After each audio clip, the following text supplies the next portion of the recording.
This is so exciting. Did I unmute my microphone? Can you hear me? Super.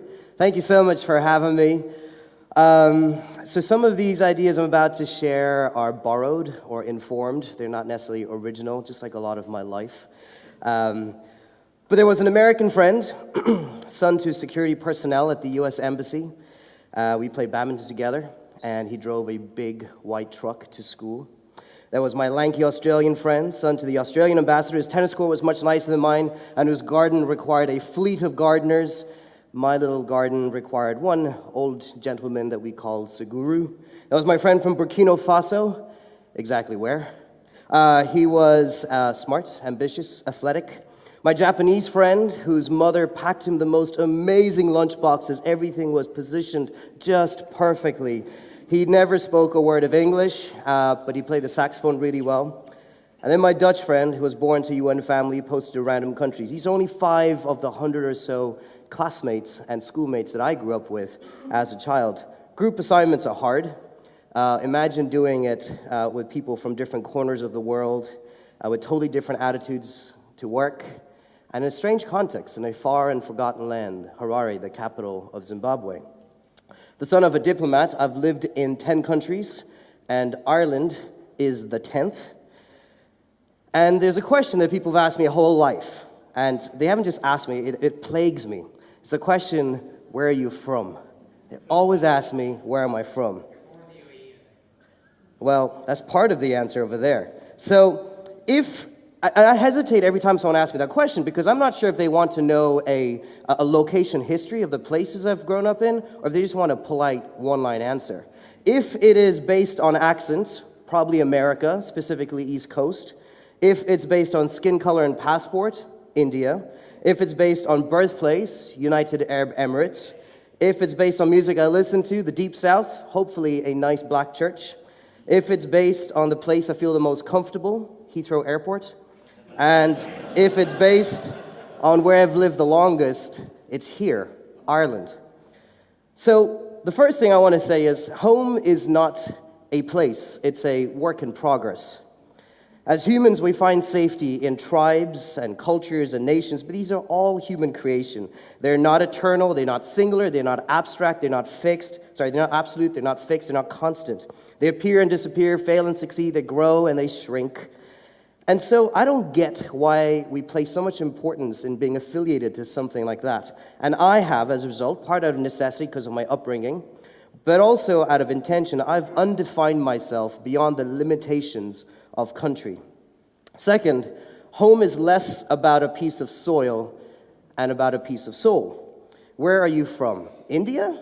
Not really. I'm not from all 29 states. I don't speak all 2,000 dialects. In fact, I hardly speak words of even one. I don't have the experience of a Muslim, a Sikh, a Jain, a Jew, a Buddhist, or any other religion that lives in India.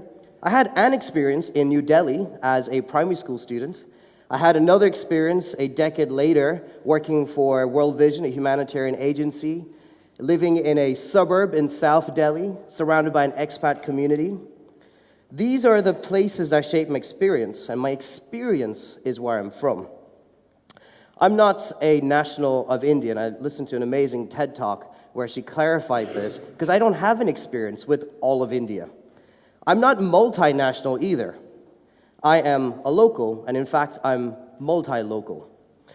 There were the baguettes in Paris in the late 80s, the Civil War in Algiers in the early 90s, rebelling through primary school in New Delhi in the mid-90s, playing the pipe organ in a Baptist church and being chased by wild animals in Zimbabwe in the later part of the 90s, eating tagines and couscous in Morocco in the early 2000s, going to Yale on the east coast of America post 9/11, working for the UN in Indonesia post tsunami.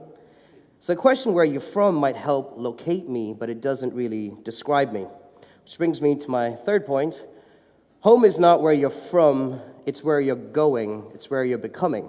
When I first came here to Ireland, I was an MBA student at Trinity.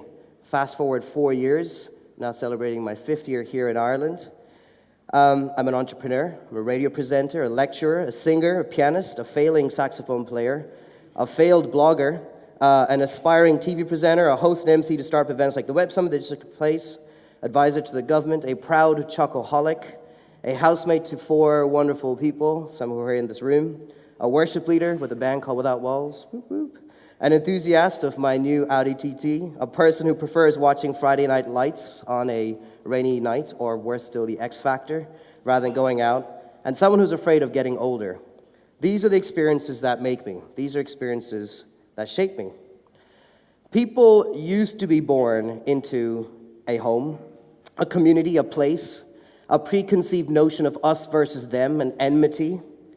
But we're liberated now. We can choose our identity. We can choose our opinions and ourselves. And in so doing, we step out of the black and white division. So why is this important, and why are we talking about this in context of the church? Because I don't fit in within black and white divisions, the government has a term for me and the 220 million third culture kids like myself. We're called aliens. The church can't have aliens. That's why it's important. The second reason, discovery is not through seeing new sights, but through seeing through new eyes. And being surrounded by the foreign awakens the senses. It fully engages ourselves. And if the church is to truly wake up, we need to engage with the different. We need to engage with the alien. So some of you might empathize with my frustration about the geographic question of where you're from, but many of us relate to it in a different context. The context of being Christian or coming from a certain church. You've been asked questions like, what religion do you follow? Or what church do you go to? I hate that question. What church do you go to? And you hesitate, wondering if they want to locate you or attach some stereotypical assumptions as a poor form of describing your Christian experience. Churches and denominations like countries are born, they die, they fail, and they succeed.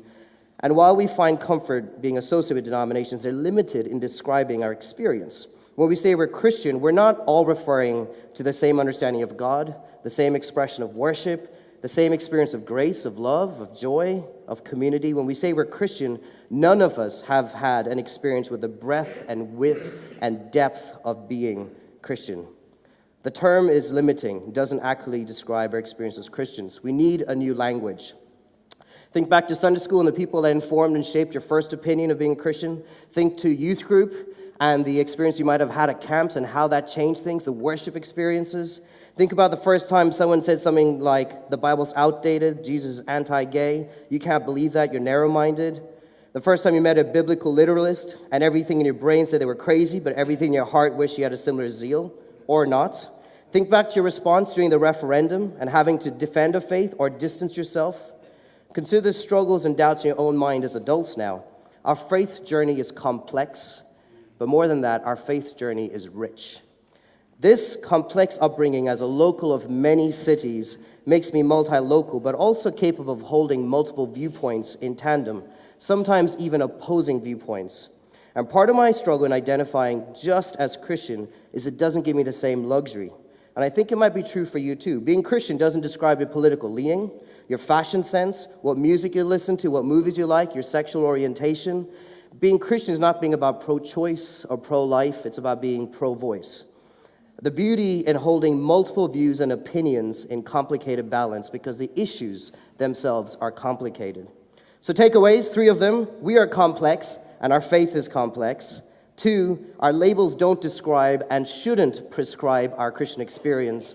And 3, we need a new language.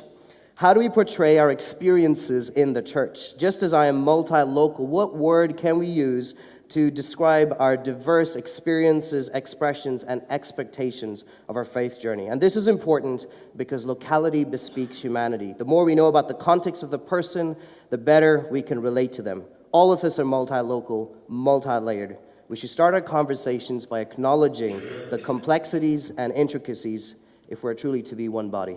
Thank you so much.